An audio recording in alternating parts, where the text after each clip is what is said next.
अच्छा जी रुशना, आपके पास एक दो सवाल है। एक मेरे पास सवाल ये है कि आपने कहा कि डिसऑनर का मुकदमा हो जाए, अगर फॉर एग्जांपल किसी पे हो जाए मुकदमा और वो उसके लिए रेडी ना हो या उसके ऊपर वो इल्ज़ाम ना आता हो, लेकिन फिर भी उसके ऊपर डिसऑनर का मुकदमा आ जाए, तो वो क्या करें? मैंने इससे पहले हम स्टार्ट में हम लोगों ने बताया कि डिफेंसेस क्या हैं।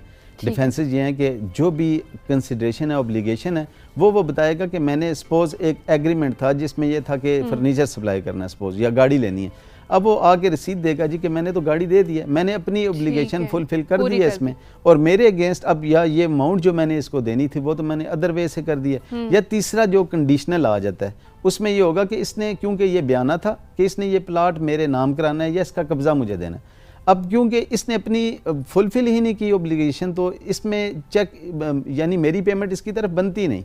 मेरी पेमेंट बनेगी, ये अपनी ड्यूटी कर लेगा, तो उसके बाद ये पेमेंट कैश, यानी ऐसा भी नहीं है कि उठा के सीधे ही जेल में डाल देते हैं, बात सुनी जाती है दोनों फरीक जी। ऐसे ही क्योंकि जब एफआईआर हो जाएगी तो आपको डिफेंस का मौका मिलेगा। आप जाएंगे, उसके लिए प्री अरेस्ट करवाई जाती है, या अदरवाइज भी पाकिस्तान के कानून में तो ये है कि एफआईआर हो जाए तो उठा के फेंक दे अंदर, लेकिन अदरवाइज ये रेमेडी ये है कि अगर एफआईआर हो जाती है तो आप फौरन एफआईआर की कॉपी लें और अपने लॉयर के साथ पास जाके प्री अरेस्ट करवाएं।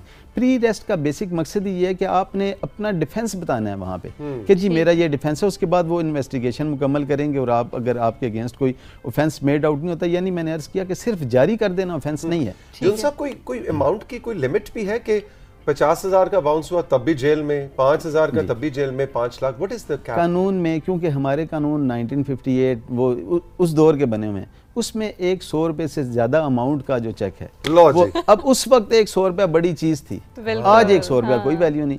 यानी कि ये है कि 100 रुपए से ज्यादा कोई भी रकम है, उसका एग्रीमेंट भी तहरीरी होगा, उससे कम होगा तो तहरीरी होना जरूरी है। यानी अगर आपका किसी के पैसे खाने का इरादा है तो 99 रुपए के चेक काट के दिया जी, ऐसे ही है ना जी। 99 रुपए के भी हो, 99 रुपए के बहुत सारे चेक आप हिसाब करके काट के दें तो आप भर सकते हैं एफआईआर। वो यानी पेमेंट भी की जा सकती है इस दौरान जी।